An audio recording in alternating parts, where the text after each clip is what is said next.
I'm just a PhD student, to put that out there. I put COO up there because I think it makes me sound good. My CEO should actually be here, but he's skiving off doing proper science, so I'm here and I'm it. But before I get started, I just want to kind of get a handle on who I'm actually talking to, because unlike many other people in this room, I've honestly got no idea. I know Kate, and I know Catherine and Charlene, and I know some of the Grow Wellington people and Karen, but other than that, don't know any of you, and that's a crying shame. So can I just get hands up, any academics in the room?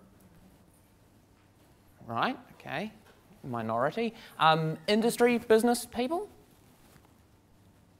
Okay, and then we've got some others, or refusal to participate. Good, I like others, they're interesting people, I think. And so, okay, without further ado, I'll get started. Oh, one last question before I do get started. How many of you guys have either done or have had some close interaction with postgraduate study in science or engineering? Oh, good, good, good, fantastic. So, I'm here to talk to you, and I'm going to be very brief, probably 5-10 minutes max, unless I get really distracted, about Chiasma. And Chiasma is an organisation that has been running in Auckland for the past 8 years, that's been getting students and forcing them to interact with industry. And this is addressing a problem, and I'll explain that problem in a moment.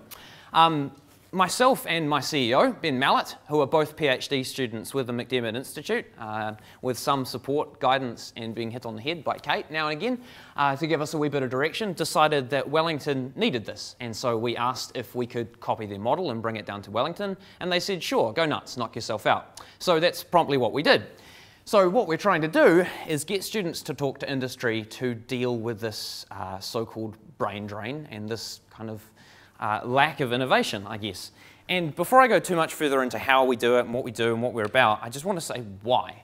So this is a question that's been knocking around in my head for quite some time as an interested person. It's been really cool seeing the amazing stuff that we've already heard talked about today, but there's not so much in terms of getting students involved.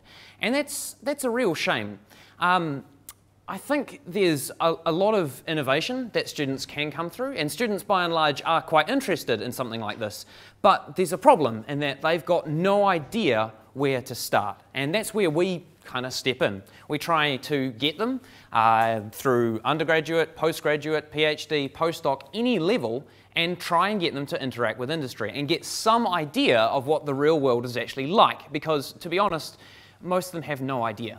My own research is kind of linked to biomedical. I work on a device that detects nanoparticles, or that's the idea. Sometimes it does, most of the time I just screen it and it doesn't work. But I go in and I begin my talks to students by saying that there's a $350 billion a year US market for this stuff. And I see two reactions, and they're quite interesting. One of them is that most academics will go,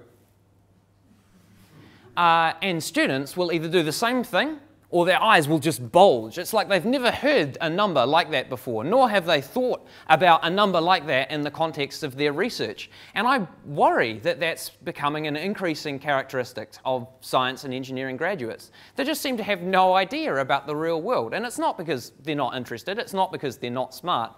It's because while you do a PhD, you tend to be very focused, I guess. So the way we're going to try and fix that is by retaining things like high-skilled graduates in New Zealand, but particularly in the Wellington region, because we like Wellington. I like Grow Wellington, and I like the interesting things that are being done here by people like Karen and Micinthas and all these other cool people. And I've mentioned already educating industry about the abilities of students and educating students about the interests and needs of industry, which are two quite different, distinct, but quite interesting tasks. And the final thing that we're trying to do is to minimize risk. So myself and Ben started this because we realized there probably wasn't going to be a job for us in academia. Ben, I think, if he wanted to do academics, he could be fine. I'm not quite on the same page as most academics, I find. And it's really strange, because about 2% of science engineering graduates actually end up in academic jobs. But they spend 3 years, 4 years, 5 years, 6 of postgraduate study preparing for just that eventuality. And that to me reeks like a huge waste of time. So what we did, we went out and we started talking to these businesses and saying, okay, well, what's your view? How do you feel about these students? Do you find it hard to find highly skilled graduates? One of them, a little company called Petronix that makes fire alarm systems. They make printed circuit boards out in the hut. Lovely guys. Said, we didn't actually know that there were that many in Wellington. They had a job advertised for an electrical engineer for 6 months, and they had 3 applicants, all of which they binned. That's just shocking. And then we've got students coming out with qualifications going, right, I can't get a job in academia. I don't know about New Zealand. What about Australia? Let's go drive a truck in a mine. That sounds fun. I can make 100K a year driving a big truck. No, something like that. It actually sounds a bit more entertaining than when I originally thought about it. But the reason we kept talking to industry, and the thing we found, the common theme between a lot of industry, wasn't that they didn't know the students were there. They knew there were students there. They're aware of them, kind of like being, if you're eating steak in a restaurant, being aware that somewhere there's cows on a farm. They knew they were there, but they had no idea of the intervening process, and neither did anyone else. So the big stumbling block we found was that they had no idea how to use this resource, and they were scared of it. There was funding out there for them to get students for short periods of time to work with them. They wouldn't touch it with a barge pole. They weren't worried about the money. They were worried about the amount of time it takes to get a student relevant in industry. If you imagine, as most businesses in New Zealand are, small to medium-sized business, a few people, they have one brand new employee who's completely useless for a year or 18 months. And I can completely sympathise as to where they're coming from. If I was running that business, I wouldn't touch those students with a barge pole either. And to me, that's a huge crying shame. So one of the things we're trying to do is we're trying to set up a framework for this relationship to continue. We're trying to minimize the risks to business, both financial and time investment-wise, to get students and actually give them experience in the real world, because this is what we believe will grow them the skills and the networks and experience and everything you need to actually become the next generation of entrepreneurs and innovators and growers in the Wellington region. And so this is our vague outline of how to do that. I'm going to skip over it very quickly. If you want to know details, just come and have a chat to me afterwards or have a look at our website that I'll throw up at the end. At the end of March, on the 29th, we're having our launch. So to start off, we're saying, hey Wellington, here we are. And that's a big part of why I'm here today, I guess. We're bringing together people from academia, industry, students, all the high-tech people we can get from across Wellington, bringing them together, putting them in a room. It's at Te Papa in Icon, so it's a nice room. Thanks to Wellington City Council for getting us that for free. Otherwise, we wouldn't have been able to afford it. And we're just going to try and get these people to interact, to talk, to dialogue. The other big thing about students is that they've got no idea of the cool stuff going on just around the corner. I know a bunch of people, a bunch of PhD students out of IRL that don't even know that Mesynthis exists. Isn't that just a travesty? Admittedly, they're not in the biotech area, but I think that's a complete travesty, not when something so interesting is going on right next door. And that's not an isolated example. There's a bunch of cool things going on around Wellington and around the hut that no one quite seems to be aware of in the student world. The second thing we're doing is actually getting a database of these students and finding out about them. So a lot of you will be aware of the Summer of Tech, Summer of Code program that currently runs. They do this hugely effectively. They get students, so anywhere from 300 level students upwards. They talk to them, they educate them, they put them through boot camps, and they get them jobs, they get the best of them, jobs in the software engineering, web design kind of startup arena in Wellington. And that's been going really successfully.